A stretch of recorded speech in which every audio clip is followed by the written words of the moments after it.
इश्क ऐसे नसीब होता नहीं है, और इश्क जब नसीब हो उसकी एक निशानी है। अगर नाराज ना हो तो बताऊं, उसकी निशानी यह है कि इश्क बंदे को ला शरीक लहू का माना समझाता है। अगर ला शरीक लहू ना हो तो इश्क नहीं है।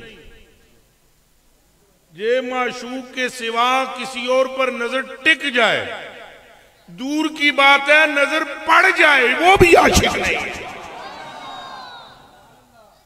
माशूक ला शरीक लहू है। अल्लाह ही रहम करे, तुम हुण कुछ होर पासे गल ना लै जाओ।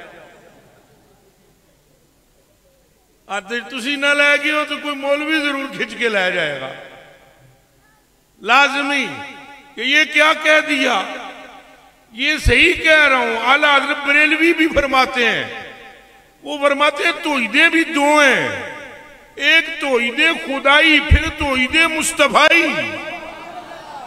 वो खुदा होने में खुदा का कोई शरीक नहीं है। वो फरमाते हैं बिल्कुल इस तरह जिस तरह अल्लाह अलूहियत में ला शरीक लहू है, मोहम्मद अपनी मोहम्मदियत में ला शरीक लहू है।